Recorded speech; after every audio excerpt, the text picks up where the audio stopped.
গিন্নি, আরে ও গিন্নি, বলি বেলা কত হলো শুনি, কিছু কি খেতে দেবে না? বলি আমার হাত পা কটা বলো তো শুনি।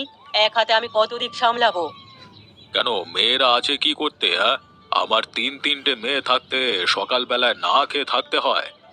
আমিও হাত গুটিয়ে বসে নেই বাবা, সকাল থেকে বাসন ধুইছি। আমি বাবলুকে খাওয়াচ্ছি বাবা, আমিও বসে নেই।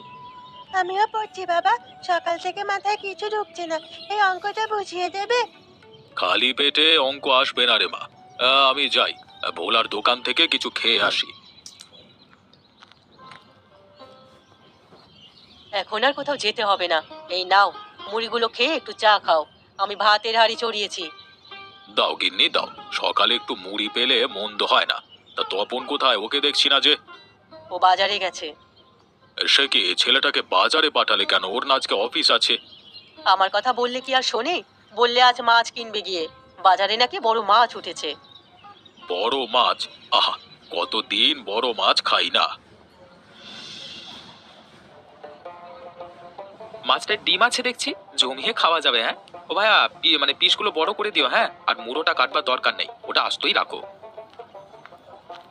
কে তপন, কেমন আছো? আরে মাস্টার মশাই, আপনি এদিকে? মাছ কিনতে এসেছি। তা তোমার নাকি খুব বড় চাকরি হয়েছে শুনলাম। বড় আর কোথায়, কোনো রকমে চলে যাচ্ছে আর কি। বেশ বেশ, চলে গেলেই হলো। তা তোমার বাবার সাথে আমার বিশেষ একটি আলাপ আছে, কোথায় পাওয়া যাবে তাকে বলো তো? বাবা তো সারাদিন বাড়িতেই থাকে, বিশেষ কোথাও যায় না। বিকেলে ভোলার দোকানে গিয়ে বসে।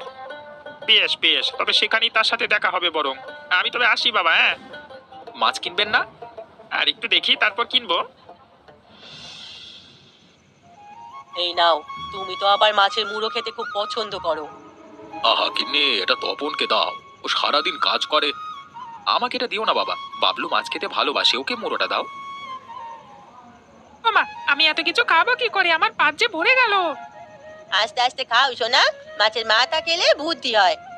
মাছের মুড়ো কেবল আমার পাতেই জুটলো না, সামনে আমার পরীক্ষা, তাও না। মাছের মাথা খেলেও তেমন লাভ হবে না, তুই এবারও লাড্ডু পাবি। আহ জয়া, এরকম অলক্ষণে কথা বলতে নেই। মেয়েটার এবার অনেক পড়াশোনা করেছে। যদি এবারও পাস করতে না পারে, তবে ওকে বিয়ে দিয়ে দেবো মা। শুধু শুধু বাড়ি বসিয়ে রেখে লাভ নেই। এগো, আজ যে বিমল মাস্টার এলো, কি বললো তোমায়? মায়ার বিয়ের কথা বললো নাকি? মায়ার না, তপনের বিয়ের প্রস্তাব নিয়ে এলো। দাদার বিয়ে এত তাড়াতাড়ি? চাকরি করছে তাই সবার চোখে পড়ছে। বিমলের একটা ভাগ্নি নাকি খুব ভালো। গত বছর বাবা মারা যাওয়ায় ওর এখানে উঠেছে। তপনের সাথে তারই বিয়ের কথা বলতে এসেছিল। বিমলের ভাগ্নি হলে তো ভালোই, ওদের মতো শান্ত স্বভাবেরই হবে। তা ঠিক, এদিকে বংশ মর্যাদাও ভালো। দেখি বিয়েটা আগায় কিনা। না বাবা, আমার ভাইকে এক্ষুনি বিয়ে করাবো না, আরো কিছুদিন সময় যাক। দিদি একদম ঠিক বলেছে, বৌদি এসেই সংসারের চাবি হাতে করে নেবে, এত সহজে তা আমরা হতে দেব না। আজ না হোক কাল বিয়ে তো ওকে করাতেই হবে। আর সব মেয়ে কি একরকম হয় রে? দেখবি বৌমা এলে তোদের সাথে মিলেমিশেই থাকবে। বিয়ের আগেই বউ বানিয়ে ফেলেছো মা?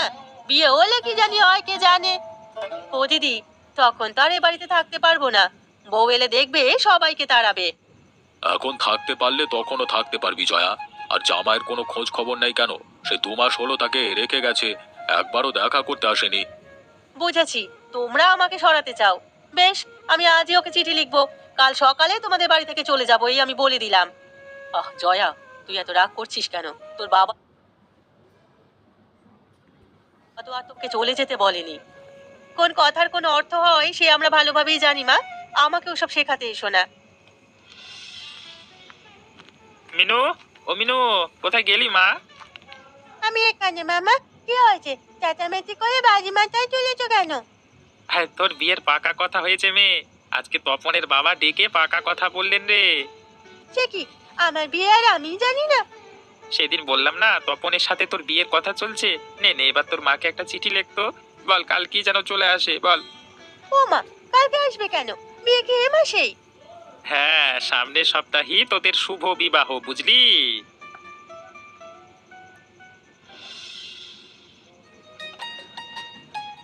বরণ কাজ হয়ে গেছে মা, তুমি এবার গৃহে প্রবেশ করো।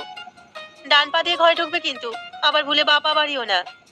তা আমার জানা আছে ঠাকুরজি, তোমাকে শেখাতে হবে না। সে কি কথা, নতুন বউ তো কথা বলছে গো, আসতে না আসতে ঝগড়া শুরু করে দিয়েছে।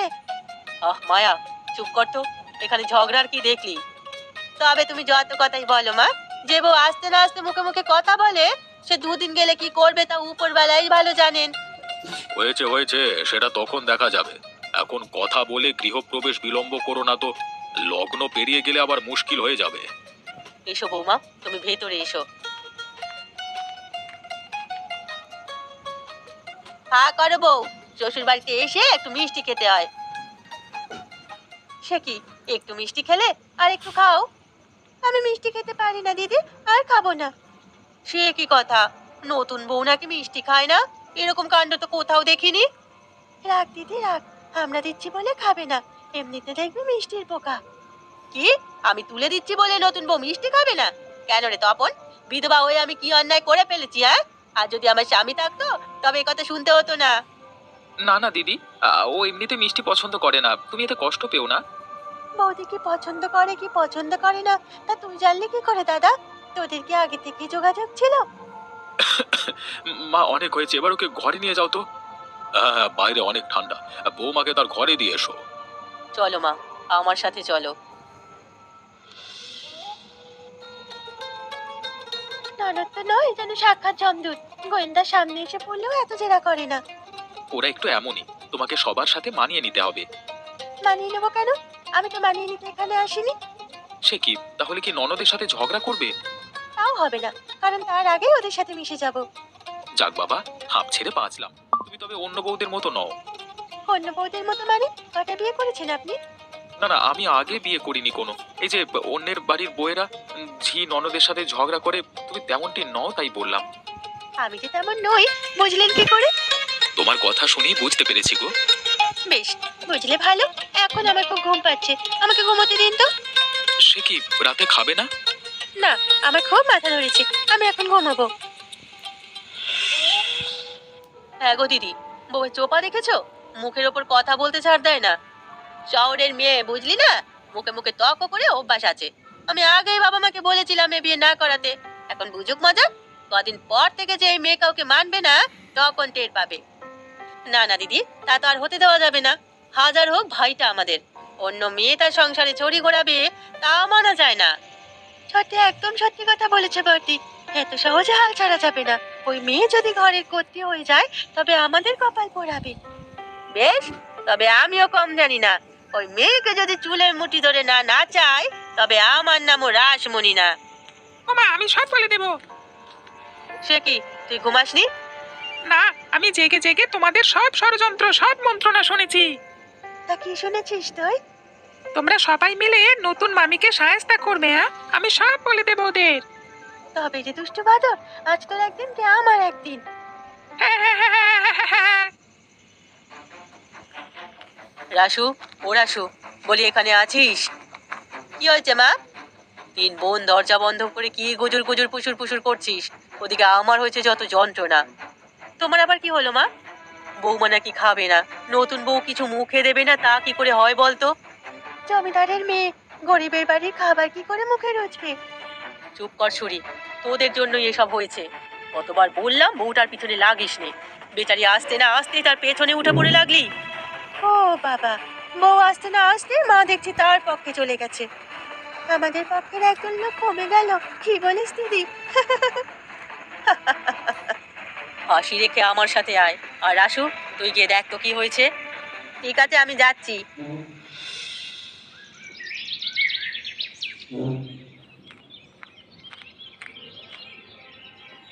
ওমা, আজ ঘুম থেকে উঠতে উঠতে কত বেলা হয়ে গেছে, কত কাজ পড়ে আছে দেখছি। একা হাতে কিভাবে সব শেষ করব? রাসু, ও রাসু, কোথায় গেলি মা? ও মা, রান্না চড়িয়েছো? কাল রাতে সব কাজ ছেড়ে ঘুমাতে দেরি হয়ে গেছে, এখন উঠে দেখি বেলা দুপুর হয়ে গেছে। না না, আমি কেবল উঠলাম, এখন নাস্তা তৈরি করব কখন আর ভাত চড়াবো কখন? সে কি, তোমায় চা দিল কে? কে দেবে আর, বৌমা দিয়েছে। সকাল সকাল বৌমা আমাকে ডেকে চা নাস্তা খাওয়ালো। বৌমা দিয়েছে? ও উঠে গেছে এত সকালে? বাবা, নতুন বউ আসতে না আসতে রান্নাঘরে চলে গেছে। কোথায় ও, কোথায়? এই তো দিদি, আমি এখানে। নিন, এক কাপ চা খেয়ে নিন। হ্যাঁ বৌমা, চা খেয়ে কাজে নামতে হবে, আজ অনেক কাজ হাতে। আজ আমার শরীরটা খুব খারাপ লাগছে মা, আমি কিছু করতে পারবো না। সে কি, তোর আজ কি হলো? রাতে তো দিব্যি ভালোই দেখলাম, সকালে উঠেই কেমন মাথাটা ঘুরছে মা, মনে হচ্ছে এক্ষুনি পড়ে যাব। হাই প্রেশার, কতবার বললাম দুশ্চিন্তা করিস না খুকি। চিন্তা করে করে প্রেশারটা বাড়িয়েছিস। তাহলে আপনার আর কোনো কাজ করতে হবে না দিদি, আজ আপনি বিশ্রাম নিন। সে কি, ও কাজ না করলে করবে কে? কেন আমি? তুমি ওসব কাজ পারবে মা? পারবো না আবার? আর আজ আপনিও বিশ্রাম নিন, কাল অনেক দখল গেছে আপনার উপর। চলো মা, তাহলে দুই মা মেয়ে বসে মাথায় তেল দিগিয়ে। না মা, আমার এত সময় নেই, আজ আবার খোকার কাপড়গুলো ধুয়ে দিতে হবে, আমি তাই করি গিয়ে। বেশ, তবে আমি যাই গিয়ে, দেখি বাবলুটা হয়তো উঠে গেছে। রাসুমা, এদিকে আয় তো। কি হলো বাবা, ডাকছো কেন? তোর জন্য হোমিওপ্যাথি ওষুধ এনেছি, নে এক ফোঁটা খেয়ে নে তো। ইয়ে মা, এ আবার এই তেতো ওষুধ খেতে হবে? হ্যাঁ, খেলে একদম সুস্থ হয়ে যাবি। আয় মা আয়।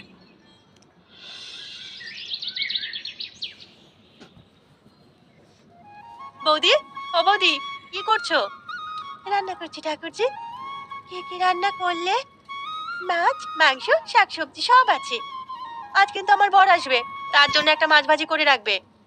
মাছের তরকারি আছে, আবার ভাজি করার কি দরকার?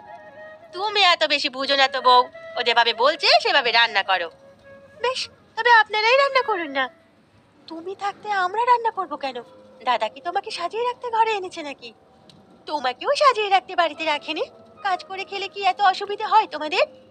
দেখলে দিদি, দেখলে কিভাবে কথা কইছে আমাদের সাথে। আমি আর কিছু বলবো না মেজো, এ কথা এবার মায়ের কানে তুলতে হবে। কি, বৌমা তোদের এই কথা বলেছে? শুধু কি এ কথা, আমাদের আর খেতে দেবে না, নিজে কাজ করে খেতে হবে। আরো কত কি বলেছে। দাঁড়া, আমি এক্ষুনি ওকে ডেকে পাঠাচ্ছি। না না, এখন কিছু বলতে হবে না, তুমি কেবল তপনকে জানিয়ে দিও। হ্যাঁ মা, মেয়েটা বড় সুবিধের নয়, দাদা কিভাবে যে ওকে নিয়ে সংসার করবে তা উপরওয়ালাই জানে। সে কি, বাবলুটা পড়ে গেল কেন? বাবলু, ও বাবলু, কি হয়েছে তোর? আরে তাই তো, বাবলু, ও বাবলু। ও মা, ও যে কথা বলছে না, কি হবে এখন আমার? কাঁদিস না মা, কিছু হয়নি, ও জ্ঞান হারিয়ে ফেলেছে। শরীরে গরম দেখছি, মনে হয় গায়ে অনেক জ্বর। নে ধর তো জয়া, তুই ওকে ঘরে নিয়ে যা। মায়া আর তুই গিয়ে বরুণ ডাক্তারকে একটিবার বলে আয়। ডাক্তার কি বললে তো শুনলে গিন্নি? কালকের মধ্যে যদি ওর জ্বর ভালো হয়ে যায় তবে ভালো, নাহলে হাসপাতালে নিয়ে গিয়ে পরীক্ষা করাতে হবে। যদি খারাপ কিছু হয় তবে অপারেশনও করাতে হতে পারে। এত ছোট ছেলেটার কি অসুখ হলো, এই বয়সে ওর অপারেশন লাগবে? ওই সুস্থ হবে তো বাবা, আমার বড্ড ভয় করছে। ওপরওয়ালার উপর ভরসা রাখবা, আশা করি খারাপ কিছু হবে না। হ্যাঁ দিদি, দেখবে বাবলু কাল ঠিক সুস্থ হয়ে যাবে। মা, ও মা, বাবলুর কি হয়েছে? ও তপন, তুই এলি, আমাদের যে সর্বনাশ হয়ে গেল বাবা। ঘটনা শুনেই আমি বের হয়ে এলাম। ও কেমন আছে এখন? এখন কিছু বলা যাবে না, জ্ঞান ফিরুক তারপর দেখা যাবে। আর ডাক্তার তো আসবেই রাতে, তখন শুনো সব। এখন যাও সবাই, ওর ঘরে চেঁচামেচি করো না। যান আপনারা, আমি ওর কাছে আছি।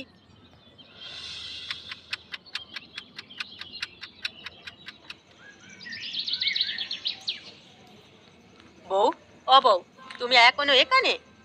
হ্যাঁ দিদি, বাবু একা থাকতে ভয় পায়, সেজন্য আছি। ওর জ্বর কমেছে? না তো, সকাল অবধি দেখি, নয়তো ডাক্তার বাবু আবার আসবে। ঠিক আছে, তুমি এবার যাও, আমি ওর পাশে বসছি। না না দিদি, আপনি গিয়ে বিশ্রাম নিন, সারাদিন অনেক ধকল গেছে আপনার উপরে। তুমি অত কম কষ্ট করছো না বউ, সারাদিনে তো পেটে কিছুই পড়েনি। আমার খিদে নেই, আপনি গিয়ে শুয়ে পড়ুন, আমি একটু চা খেয়ে নেব।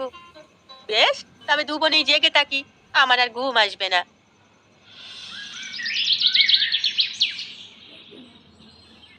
বাবলুর রিপোর্ট ভালো আসেনি। ডাক্তার বলেছে অপারেশনটা তাড়াতাড়ি করাতে হবে। কি, অপারেশন লাগবে? ডাক্তার যা বললো তা তো নিজের কানে শুনলে। এখন তোমাদের যা ভালো মনে হয় তাই করো। কি আর করার, অপারেশন করাতেই হবে, আমরা আমাদের দাদু ভাইকে অকালে হারাতে চাই না। কিন্তু তার জন্য টাকা লাগবে অনেক, আমাদের হাতে তো এত টাকা নেই। কত টাকা লাগবে রে দাদা? সব মিলিয়ে 1,00,000 টাকা। এত টাকা? এত টাকা তো আমাদের কাছে হবে না। শ্বশুর বাড়ি থাকতে ওর পকেট থেকে চুরি করে কিছু টাকা জমিয়েছিলাম, তবে 5,000-এর বেশি হবে না। আমাদের হাতেও তো এত টাকা নেই, সব মিলিয়ে তো 20,000 জোগাড় করা যাবে। এখন কি হবে তবে? আমার ছেলেটা কি টাকার অভাবে মারা যাবে? বাবলুর কিচ্ছু হবে না দিদি, ও সুস্থ হবে। সে কি বৌমা, তুমি কি আনলে? এখানে আমার কিছু গয়না আছে মা, এগুলো বিক্রি করে বাবলুর চিকিৎসা করানো যাবে। তোমার গয়না বিক্রি করে নাতির চিকিৎসা করাতে হবে? না না বৌমা, তা সম্ভব নয়। হাজার হোক, এই গয়নাগুলো তোমার বাবার বাড়ি থেকে দিয়েছে, আমরা এগুলো বিক্রি করতে পারবো না বউ। বিপদ আপদ তো বলে কই আসে না দিদি, আজ এই বিপদে এছাড়া আর কোনো উপায় নেই। আপাতত এগুলো বিক্রি করে চিকিৎসার খরচ সংগ্রহ করুন, পরে আবার গয়না গড়ানো যাবে। বাবলু শরীরের অবস্থা বেশি ভালো নয়, আর মিনুও যেহেতু গয়নাগুলো দিয়েছে, তাই এখন সেগুলো নেওয়া উচিত। দাদা ঠিক কথাই বলেছে, গয়নাগুলো বন্ধক রেখে টাকা আনা যাবে, পরে আবার সেগুলো ছাড়িয়ে আনা সম্ভব।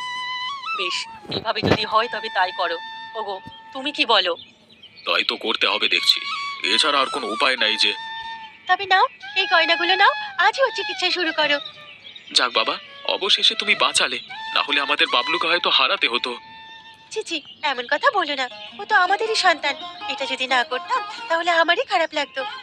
হ্যাঁ বউ, আজ থেকে বাবলু তোমারও। ওর জন্য যেটা করলে সেটা কেউ করতে পারবে না। আমরা তোমাকে ভুল বুঝেছিলাম বৌদি, তুমি যে এত ভালো তা তো জানা ছিল না। হ্যাঁ বৌদি, আজ তোমার সাথে আর দুষ্টুমি করব না। যাক, তবে তাহলে তোদের সুবুদ্ধি হলো। হ্যাঁ গিন্নি, আর কোনো চিন্তা নেই। এখন আমার 4 মেয়ে, ওরা সবাই মিলেমিশে থাকবে। ঠিক আছে, এখন তবে চলো, আর আপনারাও আসুন। এরকম মজার মজার গল্প দেখতে আমাদের চ্যানেলটিকে সাবস্ক্রাইব করতে কিন্তু ভুলবেন না।